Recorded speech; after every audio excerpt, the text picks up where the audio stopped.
All right. Good morning to those of you on the East Coast. Also, good early morning to those of you on the West Coast. I'm your host, Brandon Troy, host and co-creator of Movers and Shakers Unlimited. Thanks so much for joining us this morning. We're having some minor technical difficulties, but we are here. Thanks so much for joining us this morning. As you well know, today will be the first of our episode reviews or discussions of the new Disney Plus series known as Falcon and the Winter Soldier. Basically, how this is going to run is that we will do a brief snapshot of the episode, but I won't be alone in talking about these each of these episodes each week. I'll try to mix it up and have different members of the team to join us to share their thoughts on the episode. And with that being said, let me bring on my fellow co-host for this week. You've seen him on many of the episodes that I have uh, uh, aired. Let me bring him on now. So Josh Pritchett, one of the reviewers that we have over here at Movers and Shakers Unlimited. Let me bring him on. Hello, Josh. What's going on, man? Morning, Brandon. Morning, everyone out there in Movers and Shakers land. How's everyone doing today? Awesome. So just as I was saying, Josh, what I feel would probably be the best way, because there's so much to unpack from this episode, and I have a feeling that that's probably going to be the case with each of these episodes. What we're going to do for those of you out there, so that way you kind of get a feel, we're going to do a quick spark note, so to speak, of the episode to start. And then we'll get into some of the bullet points of some themes or things that we've seen, whether it's Easter eggs or possible theories. So with that being said, when we last left Falcon and the Winter Soldier, if you guys and mind you, of course, with being a discussion, we're going to go into spoilers, so I feel like that goes without saying. At the end of Endgame, of course, Steve gave his shield to Sam to carry on the mantle of Captain America, and kind of along the same note, we pick up pick up on that idea where he still feels that he is not worthy of continuing that mantle, because we actually, even at the beginning of this episode, we have that voiceover of that conversation that they had at Endgame, where he feels that it belongs to someone else. So with that being said, with them touching on that quick recap at the top of the episode, we're thrust right into the action with this episode, where we have Sam going on a mission to assist in getting this hostage who is being kept by a figure that we probably very much recognize from the Winter Soldier. So let me skip forward here. That's too far. Too far. But let me see if I can pull him up here. We're brought to remind me his name. I want to say the Leaper. Batroc the Leaper, yes. Yes. So we get reintroduced to the Leaper. Now, I apologize, guys. Give me 1 second. I'm gonna bring him up here. I want to make sure that we have everything up and going. While you're doing that, While you're doing it, go ahead and point out a couple. I want to go ahead and point out a couple things about Batroc. Batroc is basically a French-born mercenary. He is skilled in the martial arts. I've always thought he could be a real A-list Cap villain or Daredevil villain because of his martial arts skills, but he's always been kind of pushed over to the sidelines because somehow he's kind of they took this direction with his character where he was kind of comic relief by giving him an outrageous French accent and making him kind of this ridiculous character in the comics. But I like how they handled his character in first in Captain America: The Winter Soldier, and now in Falcon and Winter Soldier, where he's a much more serious, dangerous, lets his fists do the talking kind of villain. And I think that's a real improvement. On maybe at some point, hopefully the comics will take note of that. So for sure. But in that similar way, we also have a showdown between him and the Leaper along the same lines that we had in Winter Soldier. It's in this moment we also get introduced to another new character who can potentially down the line end up being a major figure in the world of our superheroes, and that is, let me pull him up here. As you can see, first episode, guys. So just getting out all the kinks. So let me pull him up here. Here we go.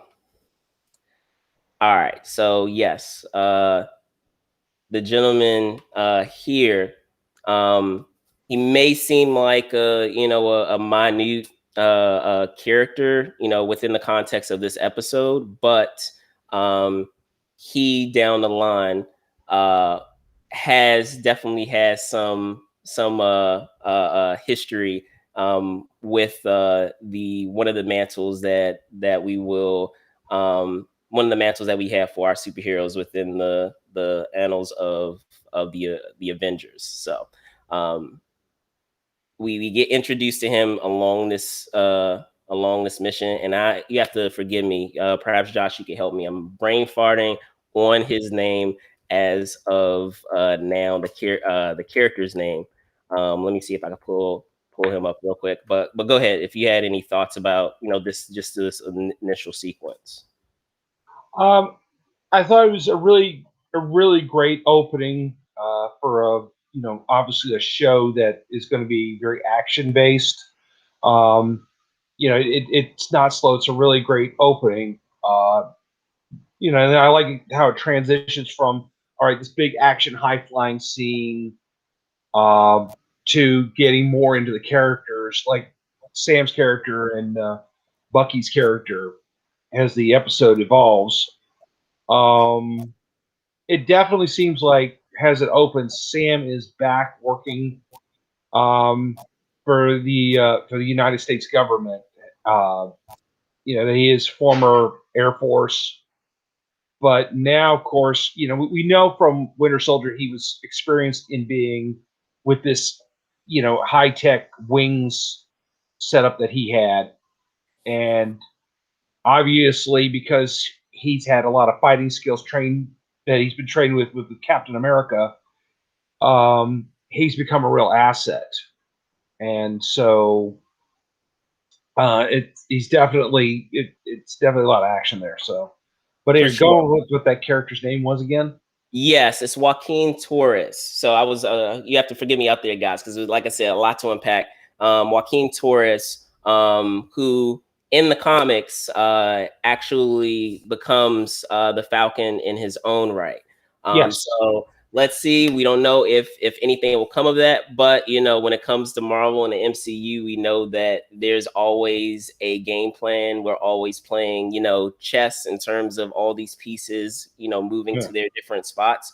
But I tell you what, because like I said, the images aren't working for me, but I will. I'll just run through it. So as I said, we have Falcon on a mission, trying to assist with getting this hostage, and he encounters the Leaper, once more.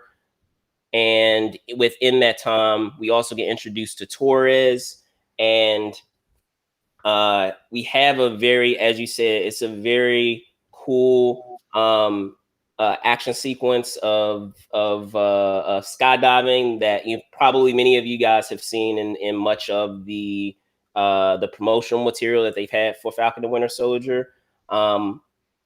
And it introduces within that time, once the mission is over, we also get kind of a brief insight into another faction that is out there known as the Flag Smashers, that Torres is aware of and is bringing to light to Sam, and we learn that with this faction, in lieu of the blip, that they're a faction that is trying to get things back to the way things were before the blip, because they, based on how those 5 years were going, while for some people, those 5 years were miserable and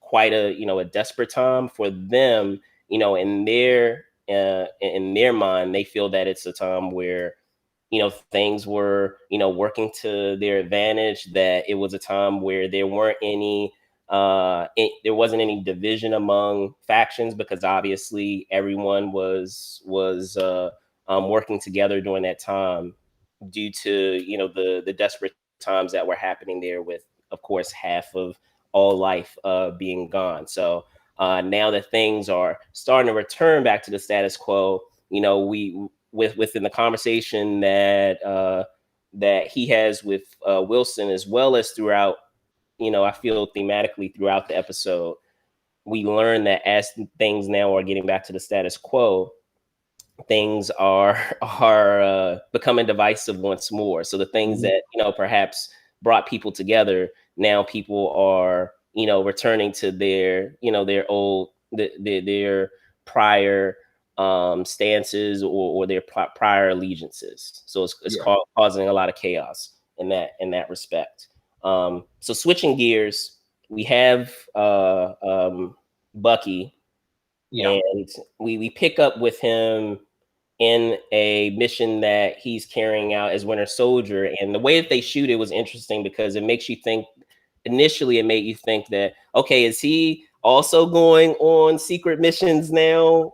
And, is he reverting back to, what he feels he's best at, or what he knows, by going on these kind of like black ops missions? But you come to find out that it is a nightmare that he's having of a prior mission that he carried out when he was under the guise of the Winter Soldier. And his arc, or in terms of what they introduced at the top, was interesting with him, because while there are some elements of darkness in terms of all the baggage that he's carrying, somehow they found a balance, I feel, in also bringing some levity to that whole idea of him trying to make amends. But before I continue, Josh, like, what are your thoughts on what they did with that kind of that amends type of angle of him, like revisiting perhaps some of those colleagues, or I'll put in quotation marks, like colleagues or allies that he had under Hydra, and trying to right some of those wrongs that he committed as Winter Soldier? I think that's very consistent with his character.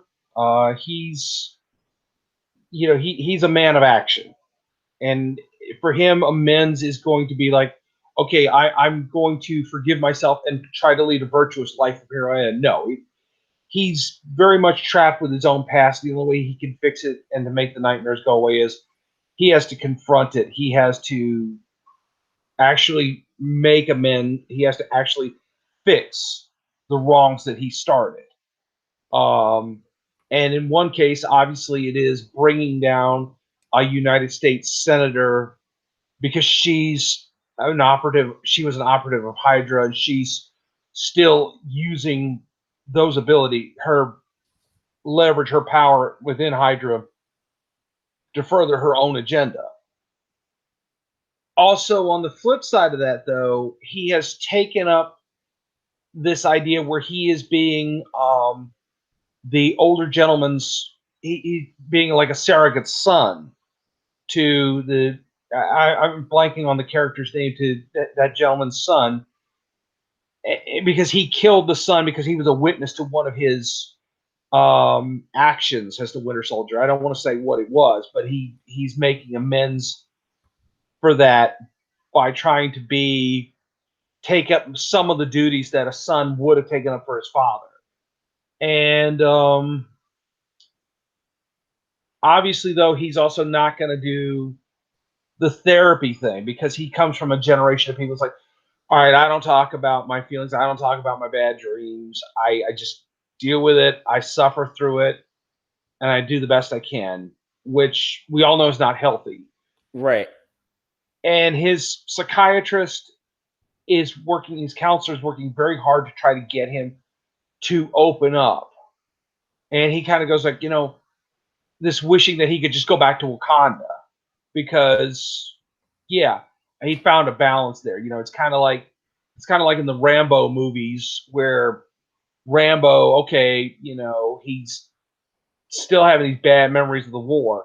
So his solution is just try to get away from as many people, go to someplace that doesn't remind him of things, and try to live a life of peace, which is fairly consistent with a lot of veterans who just like, I got to get away from the hassle of daily life. And working on a farm in Wakanda certainly seems like it did give him some semblance of relief, but obviously that was just a temporary fix for a more long-term problem that he's still going through. So, can I bring up one thing real quick about the Flag Smashers? Yes, go ahead, please. So in the Captain America comic books, there is a villain known as the Flag Smasher. He's kind of a anarchist. His background is that his parents were killed by were killed in a war, and he basically sees it as that because borders and flags are the problem, that there needs to be, all humanity needs to pull together. And to do that, he's going to smash national identities. On the one hand, his goal of bringing people together is a noble one, but the idea of just destroying national identities and cultures is the wrong way to go about it, and that's what brings him into conflict with Captain America, obviously. I'm not sure what I think about using that name, the Flag Smashers. I think that their goal of again bringing everybody together, like everyone was united after the blip, is a laudable goal, of course. But I think the idea of going about it and performing acts of terrorism and robbery is not a good way to do it. Sure, but I think in the what we can expect from Marvel, I'm sure that there is obviously far more at underneath the surface, and in terms of their thought process. um I'm sure, as the story goes along, that we will get further insight into, their values, but at least as a basis of using the extenuating circumstances of the dusting and the blip to kind of uh, provide a jumping off point of their I guess their mission statement, or their where they're coming from is understandable. But before I Yeah. get into that, I'm gonna finish off what we have with our summary, and just that idea that I believe we picked up off of Winter Soldier, and talking about him in his therapy, and just as you said, him befriending older gentlemen who, in appearance, could very well, be a father to him. But as we well know, he's as old as this gentleman that he has befriended, Oh, and he's older. yeah. So just that idea that I also found quite enlightening when he was having a therapy session, and he was talking about, there were a lot of poignant moments where he was saying, he was being asked, what is it that you would like to that you desire, that you would like to have? And then he said, peace. And the the therapist was getting at, okay, are there, he or I should say the Winter Soldier brought up the point that, like, listen, I'm sorry that I can't really adjust right now to being a civilian, but you have to understand that I've been constantly fighting. I think he said, or if I remember the exact number, but he's like, I've been constantly fighting for 90 years.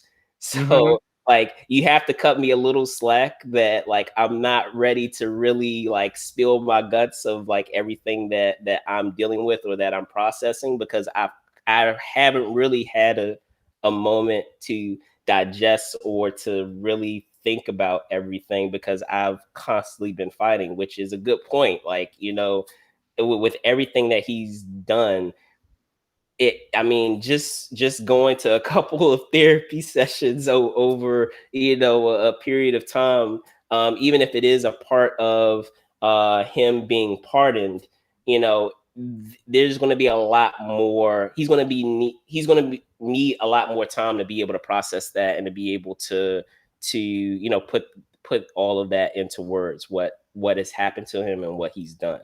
So that part of it was interesting, and even going into the interaction that he has with the older gentleman that he befriends, and how it transitions into his personal life too, of him being able to connect with people. That part of it, talking about that levity piece of him talking about going on dating apps and all these other things, and saying that he doesn't understand, like, or he doesn't know how he could connect with people, because like that part of being able to connect with people, which is very modern right now, and technology based, is kind of like he can't wrap his head around it. But we have another poignant moment there too, where in that interaction with uh there's a young lady that he ends up going on a date with, that the older gentleman, like the older gentleman that he befriended, helps set up for him. And she addresses, I think it's so cool that that you're hanging out with him, and kind of acting as that surrogate son for him, because he's really having a hard time dealing with the loss of his son. And you see Bucky like process that, and it seems like he's going to go back to the older gentleman, and like revealed that it was my fault, it was me, that he was going to just confess, but he doesn't get there. So like that point, that part of it was interesting as well. But switching gears of where we are in the story, it carries us over to the personal life of Sam, and uh, a part of his life that we actually up to this point have never really seen, and that's his life with his sister, and the uh, life with his sister, and the life with his nephews. But I feel like give me one second. I feel like I am switching a whole part here. Yes. So before we get to his personal life, we do have a moment where uh, Falcon has Falcon has an opportunity to discuss his relationship with Captain America, and he's able to discuss what that relationship has meant to him. So I'll let you hop in on that, where we have him making making this press conference at the Smithsonian, and talking about what Captain America meant to him, and what his symbol stood for. Well, in the comic books, originally the way they met, Sam Wilson. I mean, obviously they've changed his origin from the comic book to the TV show. The way they met was basically Sam was a African American teenager who had a gift for working with birds, and he had found an injured falcon that he had saved and had trained to be kind of a hunting bird, and he had answered some weird help wanted ad that invited him to come to an island near Costa Rica to demonstrate his hunting falcon skills. And it turned out it was some sort of Hydra base, and Sam escapes, and he's trying to help the natives rebel against the Hydra people, who, of course, the Red Skull is there. And then Captain America shows up, and they become friends, and they work together. And Cap invites him to, become a superhero and to train him. Obviously, in the movies, it's different. Their relationship, of course, starts in Falcon and Winter Soldier. I mean, in Captain America and the Winter Soldier, when they meet jogging together around Washington monuments, and they become very fast friends. And of course, Cap and Black Widow come to him for help midway through that movie, and Falcon's, Sam's attitude on it is, Captain America needs my help. How can I turn that down? And hold on, I'm gonna hold you right there, JP. I mean, I was gonna say under the assumption that everyone is caught up with, I was saying within the what we have for Sam in that moment of returning the shield. So I guess within the context of the show, if you want to get into that of putting that shield at the Smithsonian. Sam feels very reluctant about taking up Steve's mantle, because he feels like, it's like he has to let go of his best friend, and he doesn't want to do that. And so giving the shield over to the Smithsonian and allowing it to be a memorial to his friend is he feels like it's the better way to do it. But then, I don't want to get into it till we cover that part at the end. But for him, he doesn't feel like this is what he's supposed to do. That it's a burden I don't think he feels that he can fulfill, because he saw the weight Steve had to carry as Captain America, and I think Sam in some ways doesn't feel like, well, I don't think I can handle that. I'm not sure anybody is that worthy, or that I can live up to those standards. So I think there's very complicated feelings for him about that. For sure. And speaking of that moment, now I will switch gears. As I said, a lot to unpack, but again, first episode, we get some insight into Sam's personal life and the relationship that he has with his sisters, his sister and his nephews, and we get some insight into how things were, once again, similar to what we saw in WandaVision, of how things were really difficult for his sister in the time that he was away, because he was one of the ones who were dusted away, but she actually remained, and she was one of the survivors in that dusting. So she had to hold down everything back home. And if you guys are not aware, home for Sam, at least within the context that we have for the show, is Louisiana. So back home,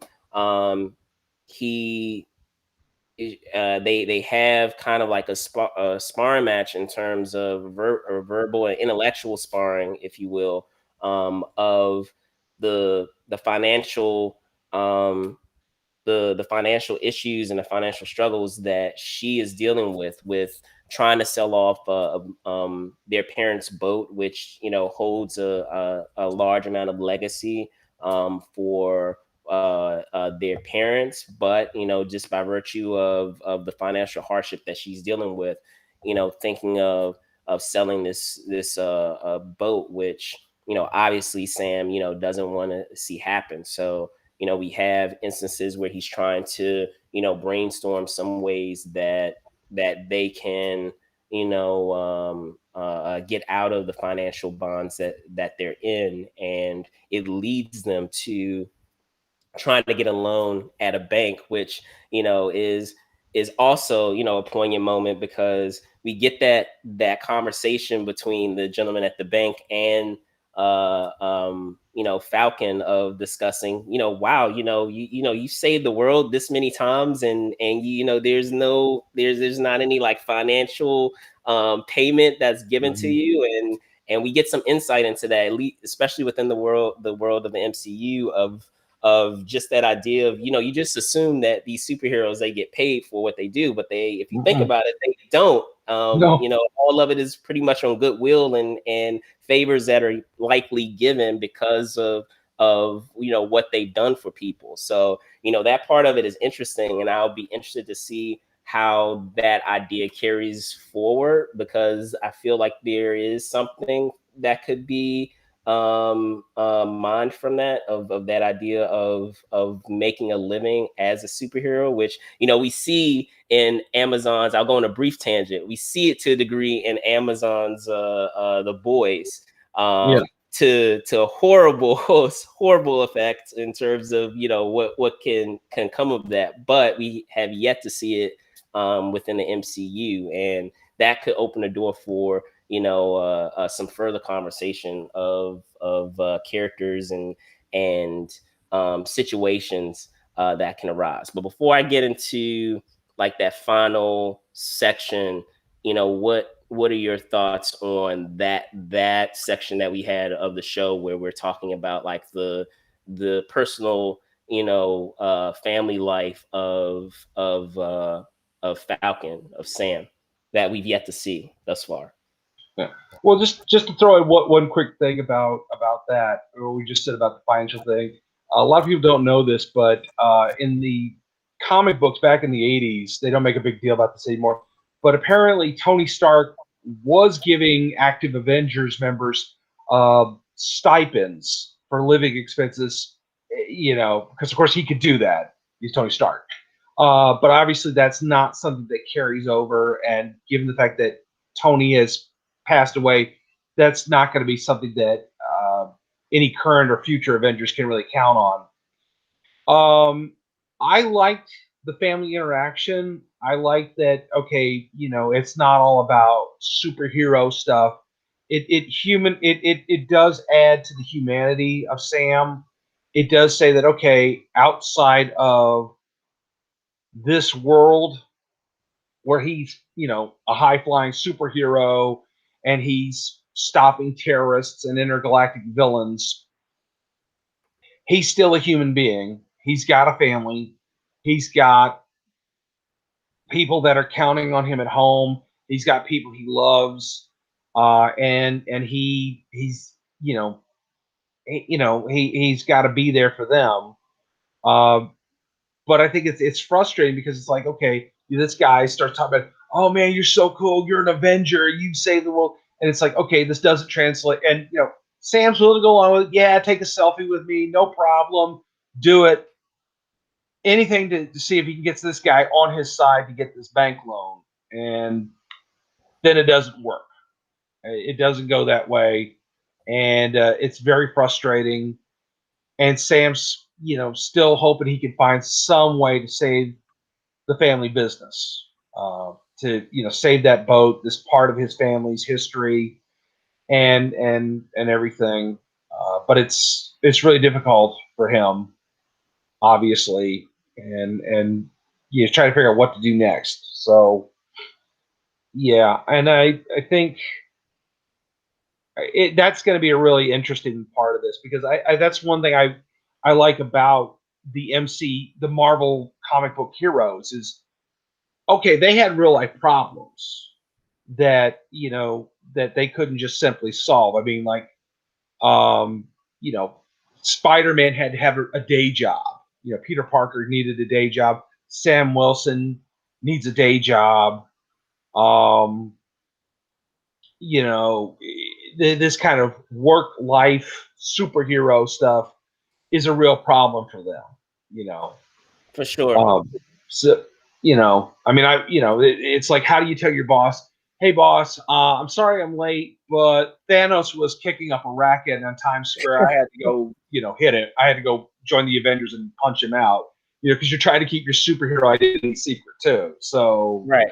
But the thing I was going to say, the thing that's interesting about that, though, it's funny you should say that. Just that idea of identity. They played within the MCU, unlike many other superhero films. They play with that a lot too, because yeah, we do have secret identities to a degree, but we also have a lot of characters that are, out and about as superheroes, and everyone knows that they are superheroes. So like, whether it be Iron Man or Steve Rogers or Thor. So there, I mean, they play with both sides of that, which has had some interesting, provided some interesting story opportunities within the stories that they've done thus far.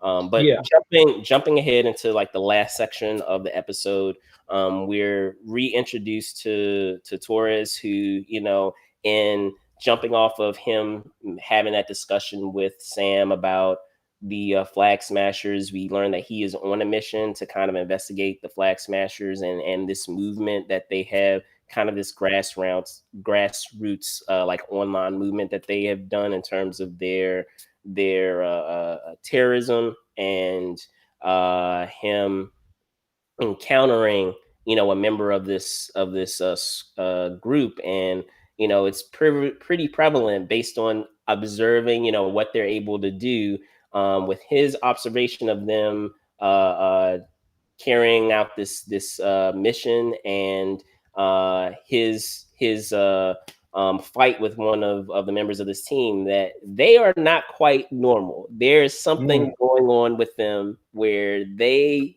clearly have abilities.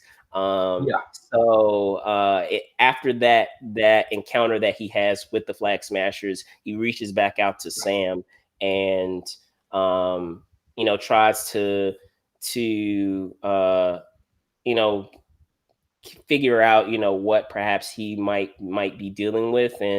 And before they really have an opportunity to really discuss it further, we learn after with the help of Sam's sister, that the government, much to unbeknownst to Sam, have now minted a brand new symbol for America, a brand new Captain America, which, for those of you that are out there, we know,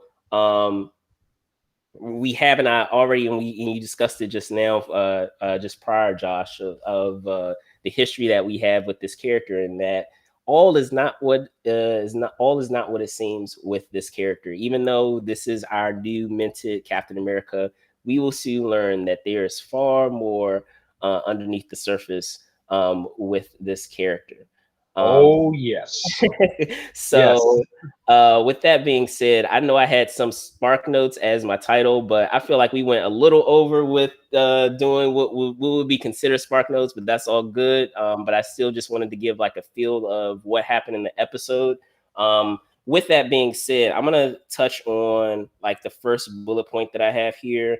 And the thing that came to mind overall with me with this episode was that idea of deja vu. And many of you probably thinking, what do you mean by that? So much of this episode basically played beat for beat, as mind you, a televised episode, but in a story beat for beat almost of the Winter Soldier, where you have the initial, action sequence establishing, our main character, our protagonist, Sam, just in the same way that you had with Captain America. If you remember in Winter Soldier, Captain America, he jumped out of a plane to go to his mission. Sam did exactly the same thing. He jumped out of a plane to start his mission. Mind you, we have it on a different plane, so to speak, where, for Cap, it was on the ground, on the submarine, or on the boat, if you will. And for Sam, it was in the air, which is, where he resides.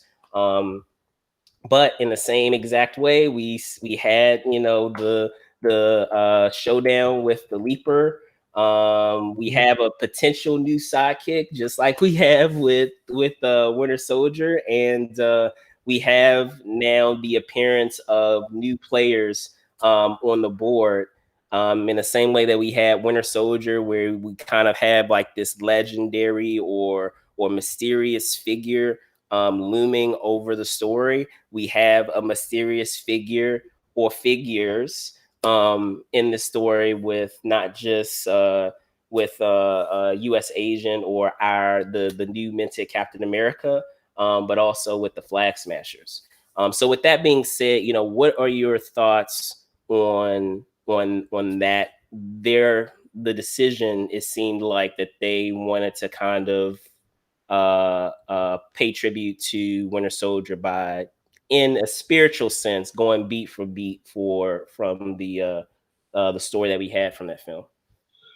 Well, there's one thing I think you kind of missed here, and I'm going to talk about it, is the fact that Bucky is now the man out of time. In the movie version, Cap and Winter Soldier, Steve seemed to have adjusted. I mean, he seemed to have had a lot of angst in the first Avengers movie, where it's like, okay, I'm suddenly the man out of time. What is my purpose now? Who am I? And now it's Bucky's turn, because even though, yeah, he's been around on and off over the last 90 years, most of that has just been him being brainwashed or in suspended animation too. So now he's free of all that. So he's the one now wondering, okay, what do I do? What is my place in this reality? I mean, it's no longer 1940, the 1940s.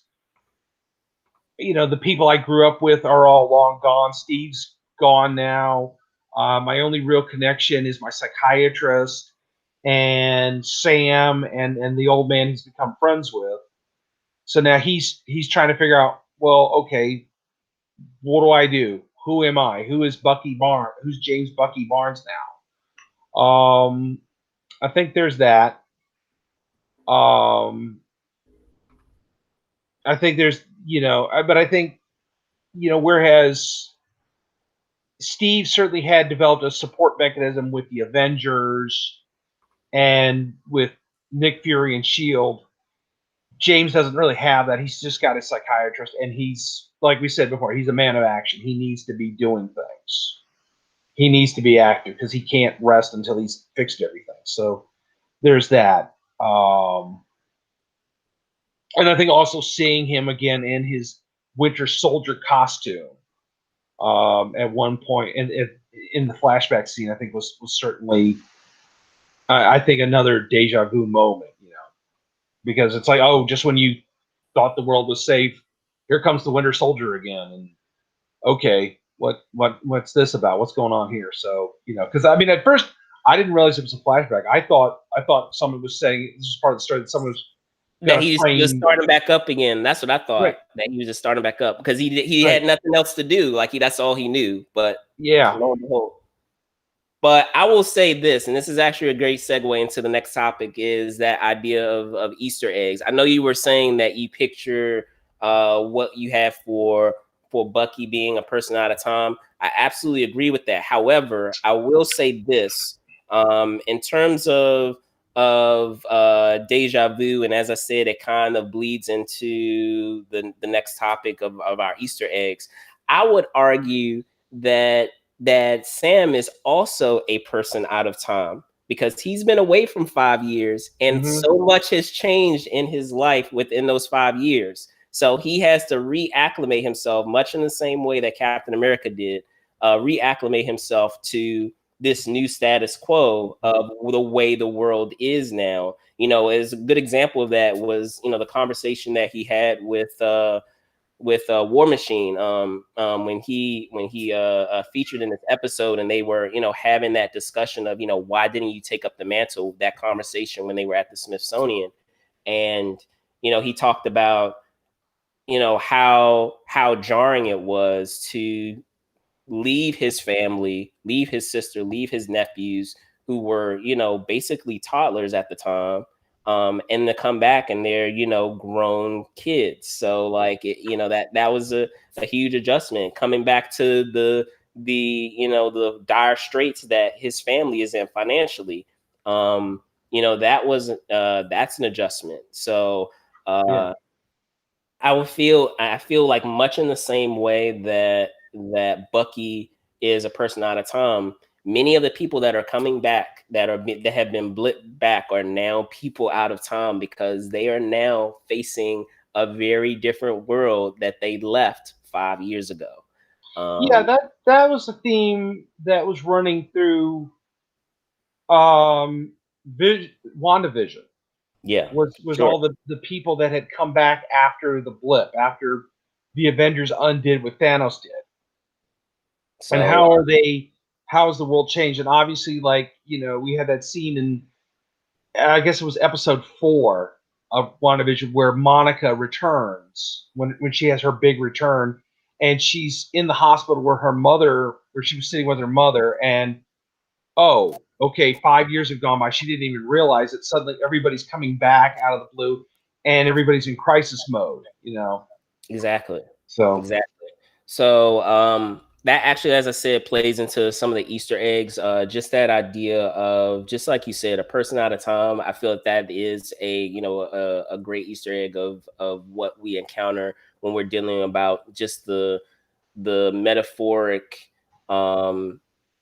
idea of Captain America. Another thing that came to mind to me too was just that idea of not feeling, worthy of being Captain America as well. mhm.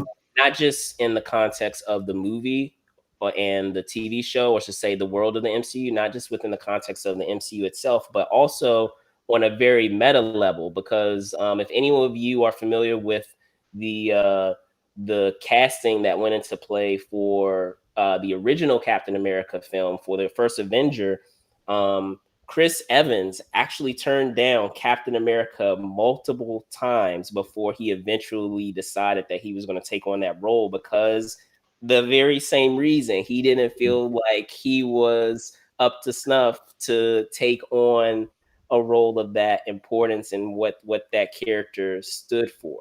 So, Yeah. you have that element at play, but you also have the element at play of his character at the beginning of the first Avenger before he took the serum, and the doctor telling him, just I'm mind you, I'm not quoting this to specifics. I'm heavily paraphrasing, but just that idea of um, just being a good person, being a good man, Mhm.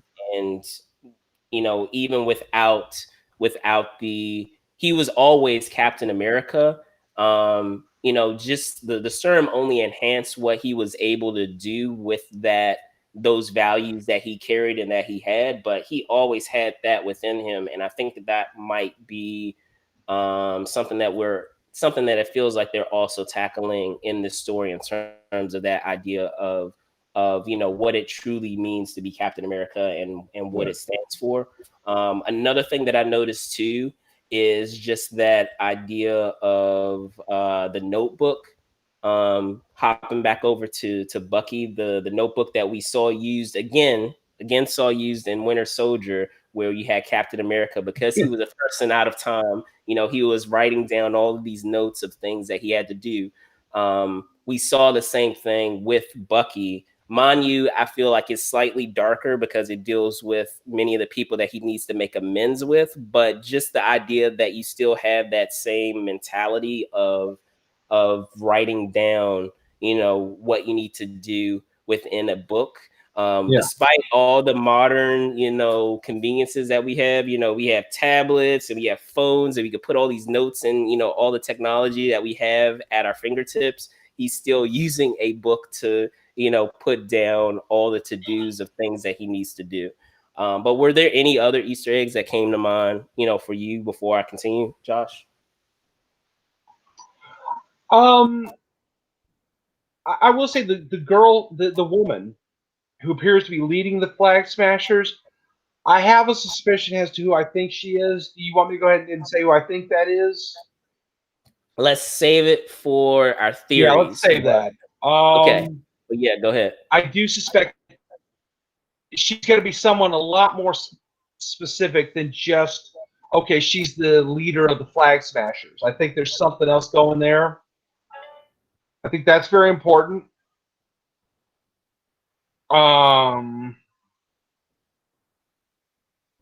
Then trying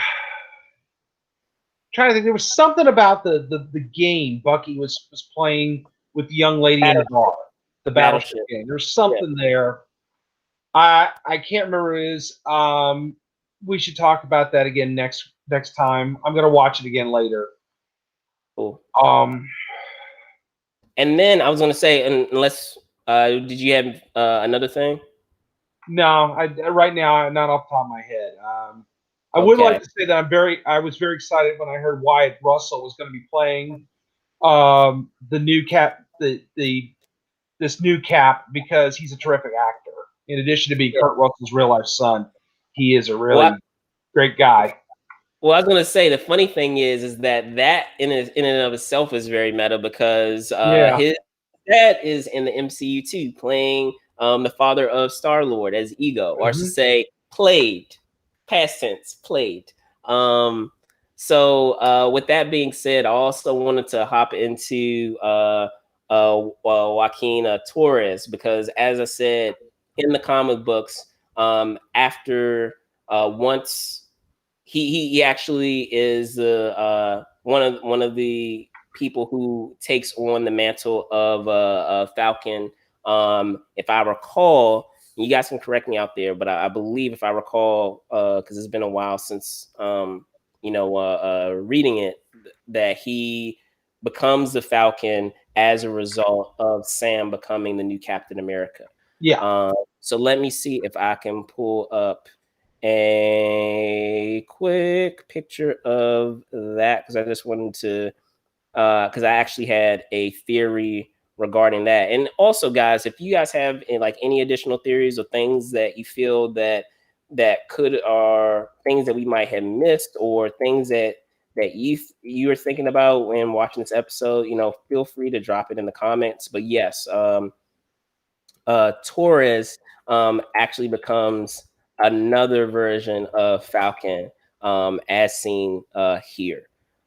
So with that being said, and going into theories, and because I feel, there you go, you have a great segue here. Going into theories of things that we might see.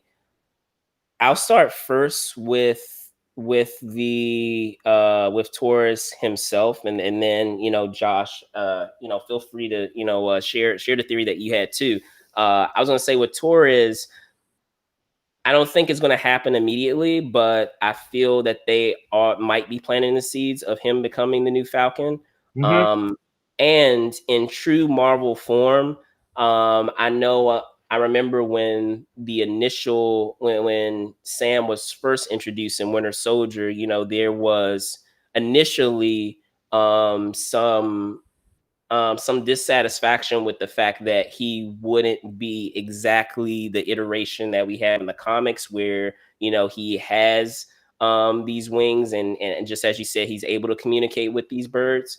But I feel like, just as they typically do with Marvel, and they play around with different different translations of heroes, like say if a hero has like 3 different people playing that character, they may have a nod to one version of the character, but in essence execute a different version of the character. We've seen that in the past with characters like Ant-Man, where the original Ant-Man, as Michael Douglas, he did his missions in the past, and now Lang is the current version of Ant-Man, the modern version that we have.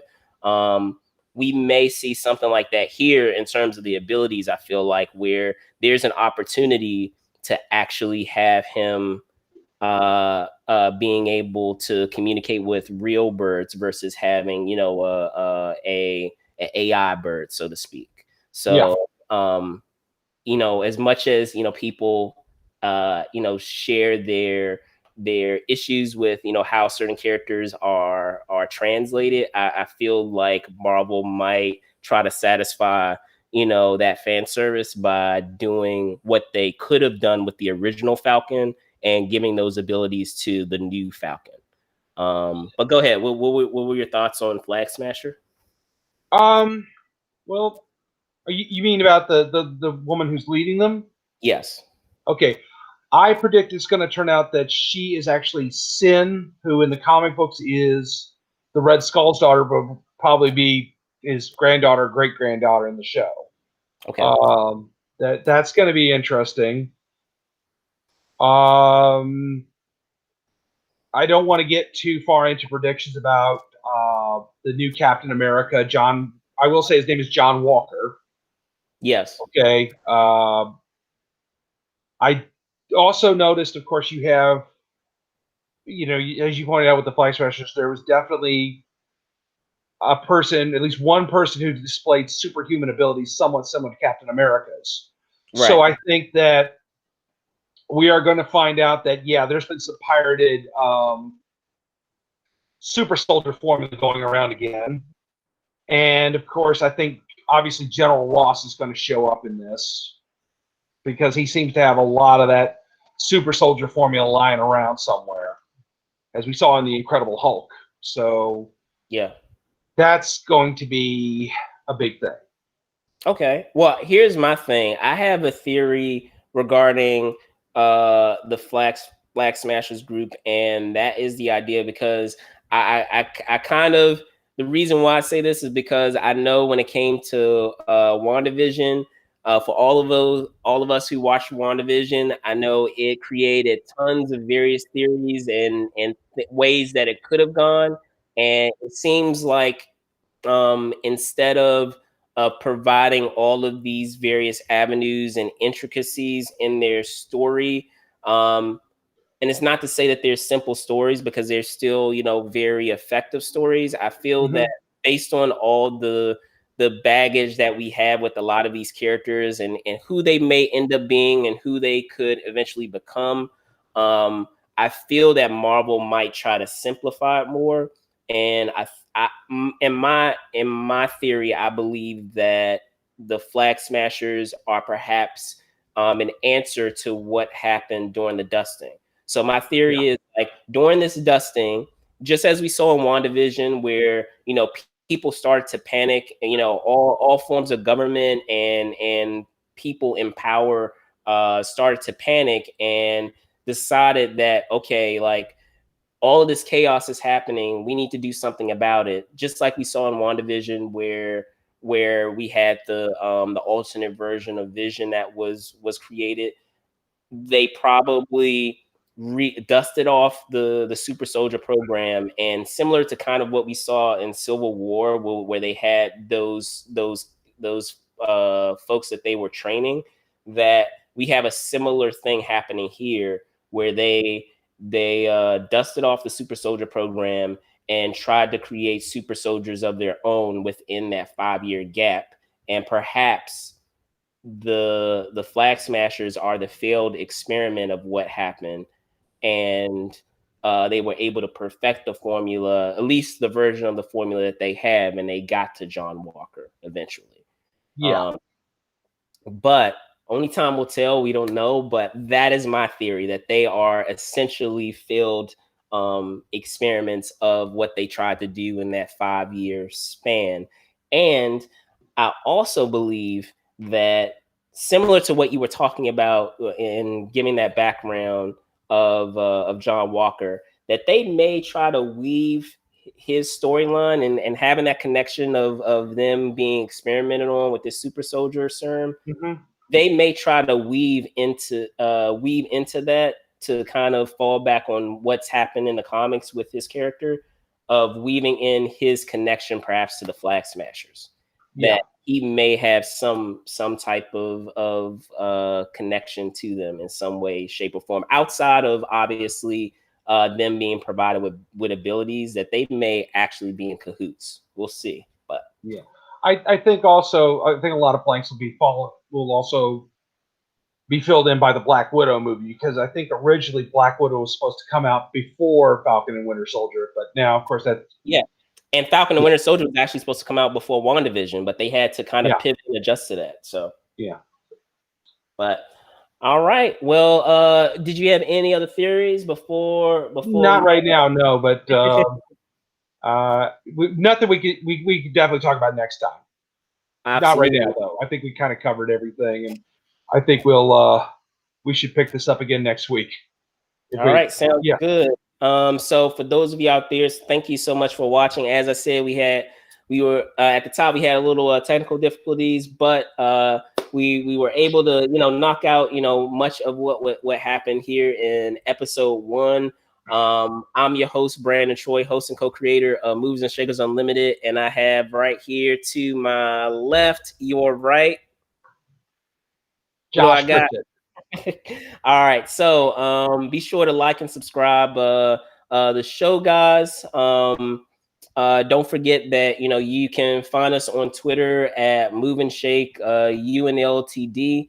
You can also find us on Instagram at Movers Shakers Unlimited.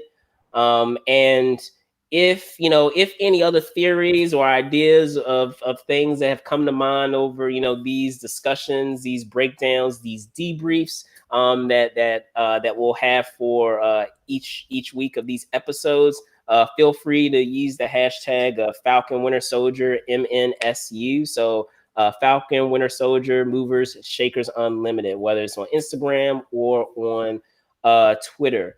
Other than that, we will be back here next week at 11 a.m. ET and 8 a.m. PT. Look forward to seeing you guys. Don't forget that later on tonight, we do also have a breakdown of American Gods with Emily Whitten, breaking down the episode that happened last week, as well as providing theories for right before the new episode airing tonight. All right. So other than that, thanks so much for watching. Be safe out there, and I'll see you soon. Be safe, everyone.